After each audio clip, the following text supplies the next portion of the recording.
It's story time. It's story time. It's story time with Miss Tion. Welcome to Miss Tion's Story Time. Today's story is dedicated to my newborn son, Zaire. The title of the story is The Kissing Hand by Audrey Penn. Chester Raccoon stood at the edge of the forest and cried.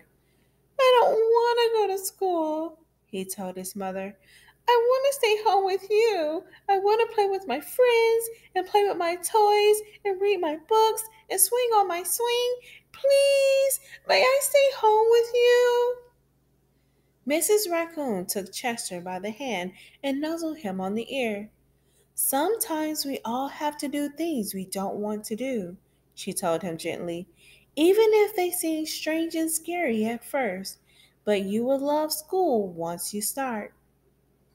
You'll make new friends and play with new toys, read new books, and swing on new swings.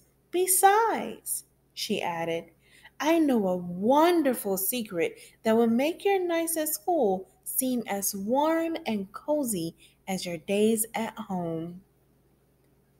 Chester wiped away his tears and looked interested. A secret? What kind of secret? A very old secret, said Mrs. Raccoon. I learned it from my mother, and she learned it from hers. It's called the kissing hand. The kissing hand? Asked Chester. What's that? I'll show you. Mrs. Raccoon took Chester's left hand and spread open his tiny fingers into a fan.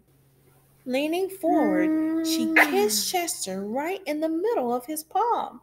Chester felt his mother's kiss rush from his hand up his arm and into his heart. Even his silky black mask tingled with a special warmth. Mrs. Raccoon smiled. Now, she told Chester, whenever you feel lonely and need a little loving from home, just press your hand to your cheek and think, Mommy loves you. Mommy loves you. And that very kiss will jump to your face and fill you with toasty, warm thoughts. She took Chester's hand and carefully wrapped his finger around the kiss. Now do be careful not to lose it, she teased him.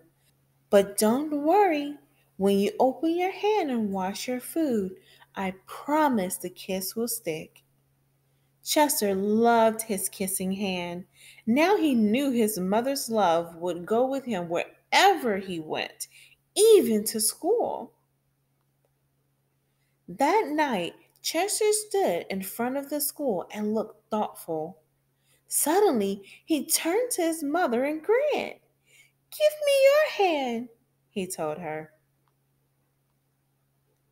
Chester took his mother's hand and his own and unfolded her large, familiar fingers into a fan.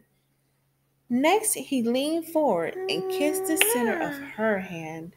Now you have a kissing hand, too, he told her, and with a gentle goodbye and I love you, Chester turned and danced away. Mrs. Raccoon watched Chester scamper across a tree limb and enter school. And as the hoot owl rang in the new school year, she pressed her left hand to her cheek and smiled. The warmth of Chester's kiss filled her heart with special words. Chester loves you, it sang. Chester loves you. I love you. Thank you for joining Mrs. Tion's Storytime. Don't forget to like, share, and subscribe. Until next time, it's story time. It's story time. It's story time with Miss Tion. I'll see you at our next story time.